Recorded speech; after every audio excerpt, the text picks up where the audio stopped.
This podcast is sponsored by nobody.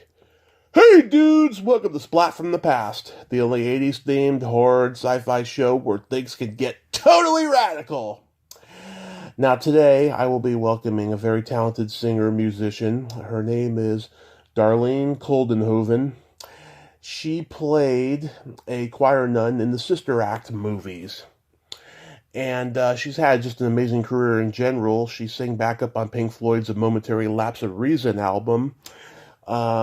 She did songs and music for a lot of movies before Sister Act 1 and 2 and after, Internal Affairs, What About Bob, Man Trouble, Spy Hard, Dear God. And she was singing with Yanni on his PBS special that he did back in the 90s. That was huge. I mean, they reran it like crazy. And I'm going to ask her about all of that stuff today. And today is Friday, April 8th, and this is coming out Sunday, April 17th for Easter. And it's going to be a great conversation to chronicle Sister Act. It's the 30th anniversary of the first one. And I cannot just wait. Spring, April is going great podcast-wise, and it is just a gift that is magnificent. So yeah, here is my interview with Darlene Koldenhoven.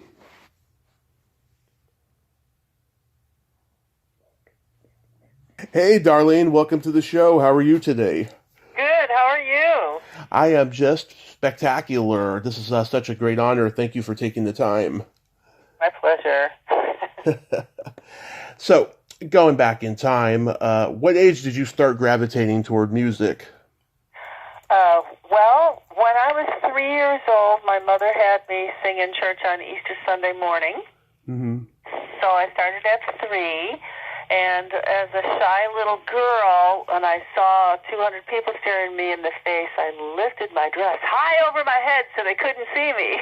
And my mother rushes to the platform and says, "Darlene, put your dress down and sing." So I looked at the organist and I said, "Okay, I'm ready now." Since then, I've learned how to keep my dress down when I sing in public. So yeah, at a very early age. Wow. Yeah, I read that you started playing classical piano when you were 9. Yep, I started when I was 9, and so I took piano lessons all through college, and I started voice lessons when I was 16, although I had sung a lot. And when I was 19, I did my first operatic appearance with the Chicago Symphony Orchestra at Orchestra Hall, so that was kind of fun. And from there, I also taught music in schools in the Chicago suburban school system. Mm-hmm. And then after about 6 years of that, I decided to move to Los Angeles to seek my fame and fortune, as it were.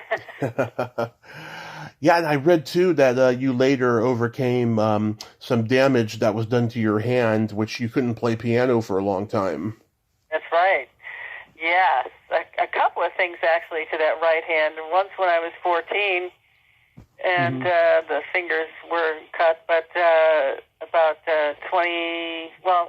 98, I was walking my Dalmatian, and a German Shepherd came up, and the two dogs got in a fight, and I tried to pull my dog, she was still kind of a puppy at the time, out of the fight, and my hand went right into her back, and she reared up to fight this dog, and it was like putting your hand on a brick wall at 50 miles an hour. So popped the tendon on my right hand ring finger, broke the bone, so I had to have reconstructive surgery. It was 100 stitches and pins in my fingers, and it was a long recovery time. It was almost 5 years by the time I could get my hand kind of back to normal, but the finger in question is permanently bent, so I had to learn how to do some different technique on the piano, because I can still use the finger, but it just doesn't quite reach as far as it used to. So a little different fingering and stuff. So I don't charge the big bucks to play piano anymore, but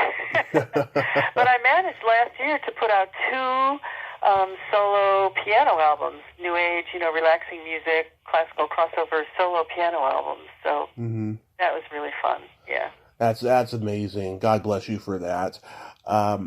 I was reading that you came from a very strict religious household, so you weren't allowed to listen to popular music. But do you remember the first album you ever bought?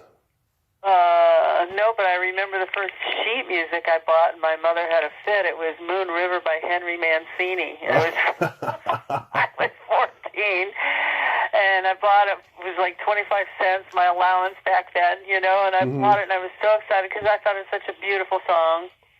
And I brought it home, and she just kind of had a fit because I wasn't allowed to listen to or sing or play anything but religious or classical music. So I couldn't sit at the piano and improvise and, all kinds of strange stuff. And so I had to kind of outgrow all of that, which I did as the years went by. But the first album, I do not remember the first album.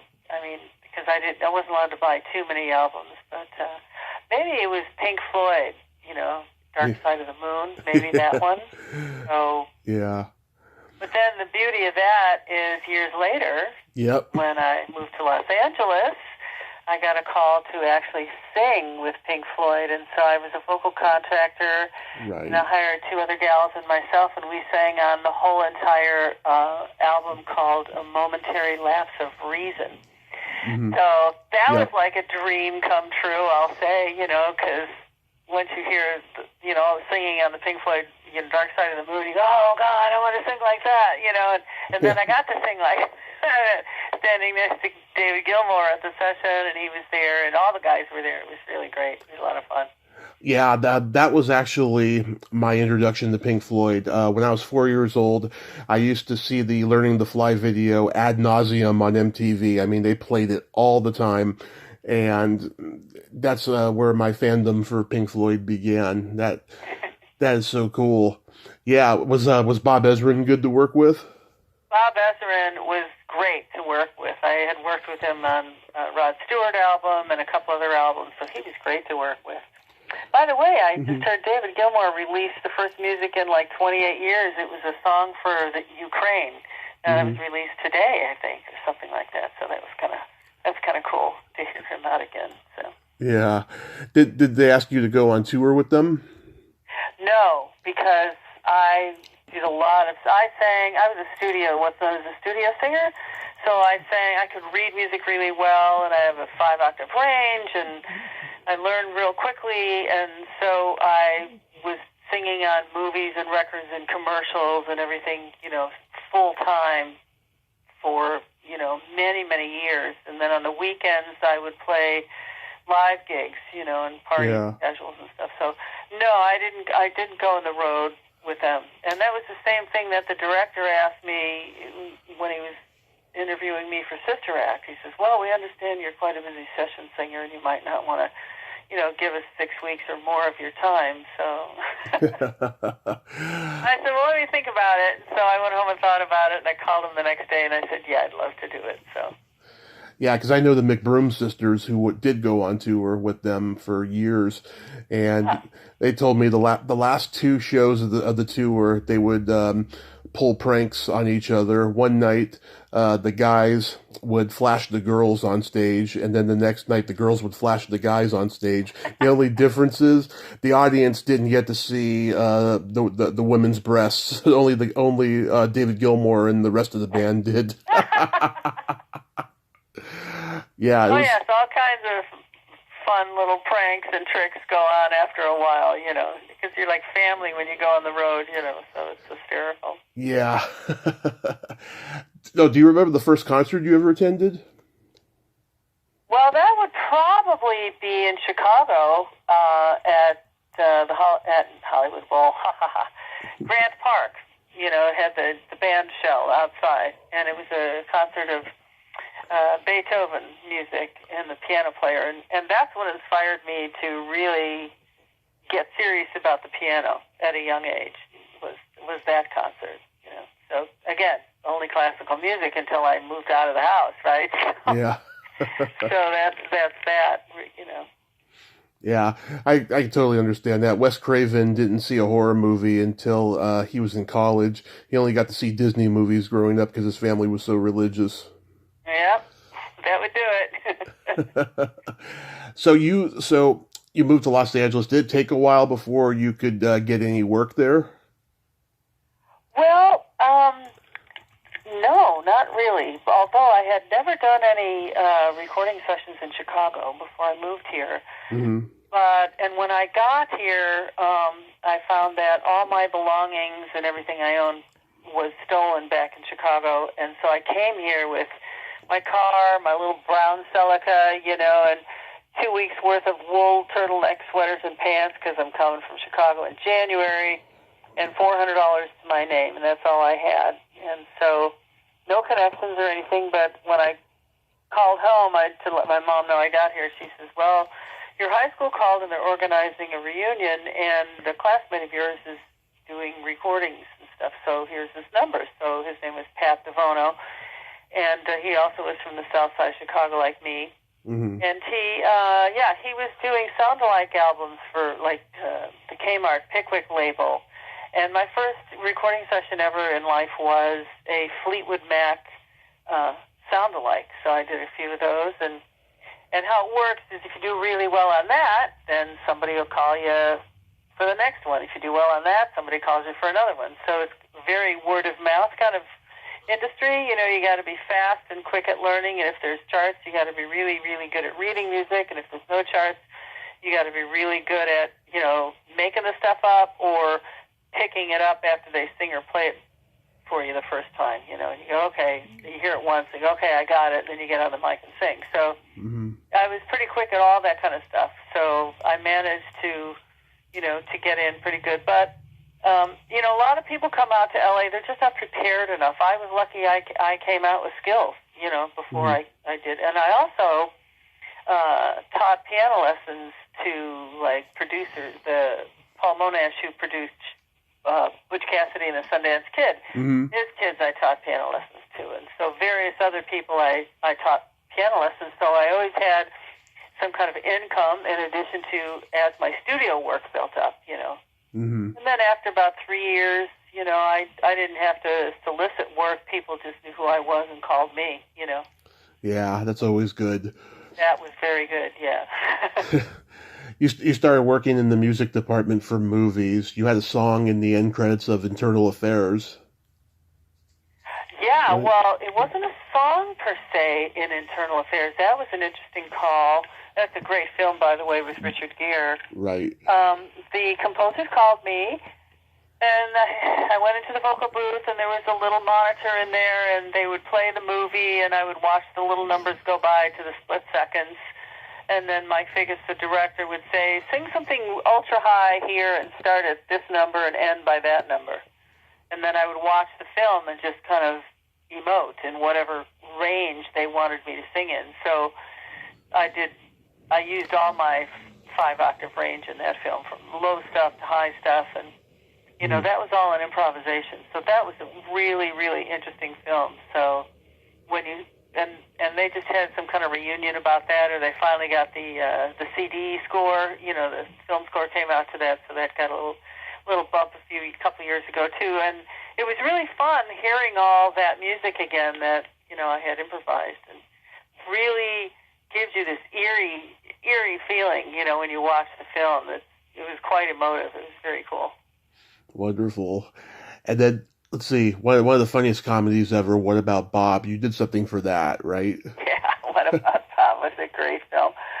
I was a vocal contractor, meaning your producer calls you and you hire other singers to sing. So in that one, I had to contract a bunch of kids singers. So, and I sang with them, and so we sang, in various cues in that picture too. But that was a great film. That's another classic, funny film that I got to work on. Oh yeah, it's one of my mom's favorites. So, how does Sister Act come into your life? Well, the interesting that we make this segue because I think it was Miles Goodman who did the score on What About Bob, and so the music supervisor at Disney learned of me and saw how I worked with kids and how I worked in the studio from that film. Mm-hmm. And then the next thing I know is he calls me to get a bunch of singers together, more mature ladies, and we're going to work with Mark Shaman on this film, and we're going to see how we're going to turn hymns into girl group tunes and girl group tunes into hymns. So I did that, and that was a lot of fun.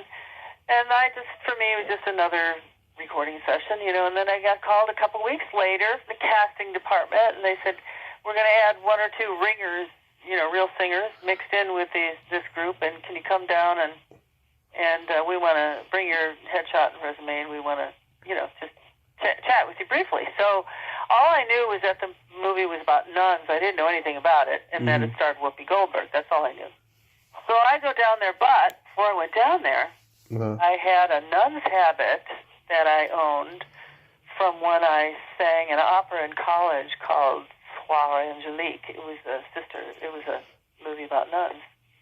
And so I put the headpiece on and wore a black dress and put the headpiece on, and I went to the interview.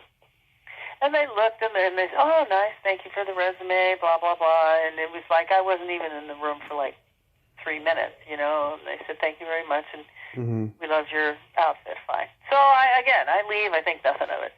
2 weeks later, I get another phone call from the casting department, and they said, the director would like to see you dressed the same way. And I said, really? So when? Well, now. So I was on the way to another recording session on the freeway. I turned around, washed, go home, washed the makeup off, tell the next session, I'm sorry I'm going to be late, I have an interview at Disney. So I put on the whole entire nun's habit this time, and I go down for the interview. And Emil Ardolino was great, and he said, we've been interviewing women all over for 3 months, all over the country for 3 months, and we understand you're really good at motivating people and, herding them and getting them together and doing things. And he says, I don't have anybody your look or your height or your age, and so he says, I'm going to do something I've never done in my entire life and hire you on the spot. I said, well, hire me for what? He goes, well, you don't know what this is about? And I said, no. And that's when he explained me what the movie was going to be. And I said, great. And that's when he said, you might not want to do this gig because it's going to take you out of studio work and everything. I said, well, let me think about it.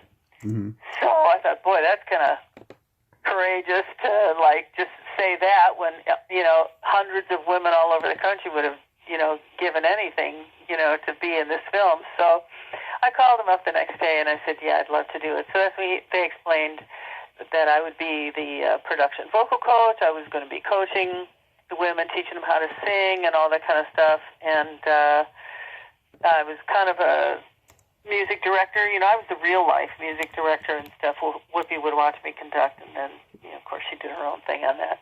Yeah. But I taught everybody singing, all the stuff except for Whoopi. She had her own coach, but I taught everybody else. And we worked for 6 weeks, 5 days a week, 2 or 3 hours a day. And so they came at one of the rehearsals, and they said, here's Hail Holy Queen. Just, teach them how to lip sync this, and we'll hire real people to do it. And I looked at my watch. It was noon. I said, do you guys eat yet? And they said, no. I said, tell you what, go out, have a nice lunch, come back in an hour, and then, you can make your decision then. So, okay, so they left, Meanwhile, I got a hold of all the women. I said, here's the 4 parts, ladies. We have an hour to put this together, So when they came back, sure enough, we sang them Hail Holy Queen, and their jaws just dropped on the floor. And they go, wow. So that did it. We ended up singing, all the stuff, the pre-records, and we also sang live in the church. And they blended those together, and that's how they got the sound. Yeah. So much fun. Yeah. Yeah, I talked to Prudence a couple of years ago about the movie. And, my parents took me to see the movie for my 9th birthday. I remember we were at the drive-in, and all the other kids were going with their parents to see Batman Returns, but we wanted to see this movie because the trailers made us laugh. And it's kind of hard for me to watch it now because my grandmother loved it, and that song Come and Follow Me reminds me of her. I will follow him, yeah. Yeah. Yeah, but did Whoopi crack everybody up all day? Yeah, she was real funny because, when you do films, there's a lot of stand around and wait for them to adjust the cameras, adjust the lights, and on the day it was my birthday, on the 9th of October, she decides she's going to wear Mickey Mouse ears under the habit and those white Mickey Mouse gloves under the habit, you know. Mm-hmm. So they yelled action. She pulls out the gloves. Yeah, you know, just cracked everybody up, and she was always, you know, cracking everybody up. And then she ordered champagne and pizza in honor of my birthday for everybody that day, and so we just had a great old time. It was very special for me, you know. Oh yeah, that's wonderful. Yeah, her and Kathy Najimny and Wendy McKenna, they had a wonderful chemistry on that film.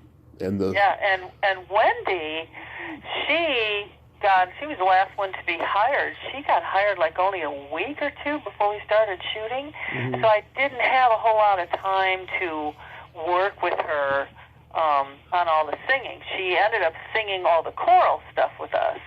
But I had to hire another gal to do her ad-libs, Andrea Robinson, to do the big step-out ad-libs that she does at the end. But Wendy was great. You know, she did a great job on that, and she actually did a great job singing all the choral stuff with us, too. And she's just a sweet person to work with. How about Maggie Smith? What was she like? Dame Maggie Smith? She was great. She was Dame Maggie Smith, you know. No. She held her character, you know. She was great, too. They were all great to work with. That was a real feel-good movie. And the day we shot the scene where the Pope comes to the church, and mm-hmm. it's all these extras, you know, in the church, you know, what we call extras.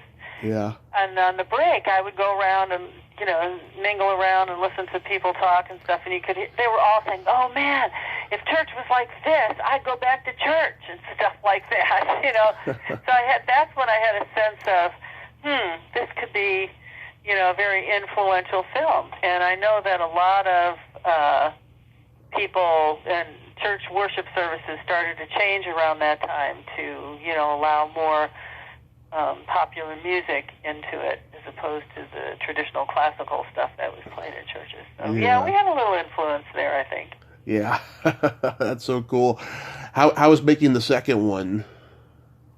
Well, the second one was cool. The second one, I missed one of the shooting days because I had to fly to New York for the opening that I sang as the featured soloist in Yanni live at the Acropolis. And then that kicked off that whole tour. But then when I finished that tour, then by that time there was one more scene to shoot in Sister Act 2, Dancing in the Streets. So they put me right behind Whoopi and Dancing in the Streets, so it made sure I got in that second film. Yeah, Bill Duke directed it, and James Coburn was the bad guy. Yeah, he was a badass in his day. Yeah. That also was great to work on and very much fun, too. You were part of the chorus in Bob Rafelson's Man Trouble. In what? Man Trouble, the Bob Rafelson movie. Oh, Man Trouble, yep. Again, I don't remember a lot about that because when you do the studio work, you're part of the chorus. Yeah. Same as Dances with Wolves or any of those films. Oftentimes, our back is to the screen, so we can't even see what we're singing to. You know, we're looking at the conductor. He's looking at the screen. Mm-hmm. So, you know, it was another film that I, you know, had sung on. Yeah, it's one of those romantic comedies I wanted to like, but I just couldn't. As much as I love Jack Nicholson and Ellen Barkin. So you worked on Dances with Wolves? Yeah, sang on Dances with Wolves. That was great. And yeah, and Kevin Costner was at the recording session, and I was talking to another girl as the women were assembling. You know, people were coming in because I always get there early. And I'm talking to another gal, and I didn't realize that Kevin Costner was standing right behind me. And I was explaining to this other gal how, you know, I had a crush on him and all this kind of stuff. It was hilarious. And she's making all these faces, and I'm going, what's she making these faces for? And finally, behind him, he goes, when I turned around, it was him. Oh, man, I was so embarrassed, but it was great. He was just really great to work with, too. You were the singing nun in Spy Hard. That was another movie. Yes, I got to spoof myself because that whole film, you know, is spoofing all these other films, right? Yeah. Hilarious. So I got to spoof myself, you know, from doing Sister Act and Spy Hard. That was great. Yeah, that's another one I got to see at the drive-in, too. You also sang Santa Claus is Coming to Town for Dear God. Yeah, we did all of that. Gary Marshall. Yeah, Gary Marshall. A League of Their Own. I worked with him in A League of Their Own. Oh, I just talked to somebody from that the other day. I didn't know. IMDb is so incomplete on like everyone's entries. Yeah, IMDb doesn't even know an eighth of all the stuff that I've worked on. I try and get them to fix it, and they don't. So if you really want to know what I worked on, you tell everybody to go to my website, DarleneKoldenhoven.com, KOLDENHOVEN, DarleneKoldenhoven.com, because I have my complete resume and all that stuff up there. And it's a great website. You can click around on it and find all kinds of my music and things I've worked on, and my new charity, Music Matrix Foundation, that I just started to help people through music education and all kinds of things, so they can learn about that too at musicmatrixfoundation.org. So I got a lot of things going. I'm still very, very active. New feature film just came out on Vimeo on demand called Nights of Swing. You can go to nightsofswing.org. And I did all the vocal arranging. It's about a high school big band in the 40s that deals with racial issues and how music brings everybody together. And I did all the vocal arranging and contracted the singers and recorded the singers and produced the singers, as well as I played a school board member in the film. So that's a real feel-good, on the order of Sister Act kind of film, too. It's very cool. That just came out. Yeah, I just subscribed to your YouTube channel. Oh, good, yay! We need subscribers and watchers and viewers. So tell me though about working with Yanni. Like, how did you get that gig? I auditioned. I went to his house over here in Laurel Canyon, not too far from where I live in Studio City. And he had the music on the piano, and I walked over and I sight read it down cold, like I'm known to do, and sang it. And he got up from the piano and he goes, "Oh my God, that's how I've always imagined it in my head, how you sang that. Very angelic, like I did in the video." And so then a few weeks later, I got a call after he auditioned several people, and I found out I got the job. So that was cool. At the time, 1.5 billion people saw it worldwide the first night it was broadcast, which was kind of cool. Yeah, it was like one of the most ran PBS specials in history at that time. Still is. Still is. Oh, it still is. That was an amazing thing, and all I did was sing, one song, the aria, one song. Of course, now people can find it on YouTube. He calls it Aria Ode to Humanity, and they can find it on YouTube there. But that was a lot of fun. When we were at the rehearsal, he asked me to write all the nonsense syllables of the lyrics that we sang that didn't make any sense. So I wrote all those, and then I wrote an ending. He didn't have an ending, so I wrote all that high ending stuff at the very end. So he dug that. He thought that was pretty cool. So do you still get recognized for that to this day? I do, because I do. I hear from people, leave comments on YouTube every day, and I always respond to them too. So I enjoy hearing about it. It's great. Are you still in touch with Yanni? No. Oftentimes the stars, they may or may not be there when you're working with them, and then that's it, So I've worked with a lot of great people, but generally you don't keep in touch with them. So they like their privacy, and so that's fine. Yeah. So any other upcoming projects? Well, I'm going to be starting on a new album for myself pretty soon, so we'll have to see how that goes. I'm excited about that, and like I said, The Nicest Swing just came out. Things happen every day around here, and I've always been very blessed to be able to have this type of career, and it's never a dull moment around here. Every day is different. A couple days ago, I returned from a week in London. I was speaking at a big corporate forum that was very, very interesting. It was real estate and wealth management and medical innovations and all that kind of stuff, and people from all over the world. and I was speaking on wellness with music and healing with sonic therapy and things like that. So that was kind of cool. Met some great people there and had a great time there. And then got home late, like after midnight, and wasn't even home 8 hours. And we jumped in the car and drove to Las Vegas for the Grammy weekend last weekend. So that was a lot of fun, seeing all my friends and everything there too, and making new friends, and that was great. So I think I'm finally over the jet lag today. I feel finally back to normal. That's good. Has the COVID situation been good for you? Yeah, I got my 4th booster shot before I went to London. Wonderful. And so I'm good. I've been very careful. So I got to hop off here pretty soon because I have a Zoom interview for the Knights of Swing coming up in about 1 minute. So I got to hop off and get on to that. But I've really enjoyed talking with you, and thank you so much for this opportunity to be on your show. I really appreciate it. Absolutely, Darlene. Now, by the way, by tradition, I tell the guest a joke at the end. Okay, let's hear it. Okay. What do you call a boy that doesn't masturbate? I don't know. A liar. A liar. Oh, that's a good one. I like it. Very good. Yeah, I knew you'd like that because I've never met a person who played a woman who played a nun and was innocent.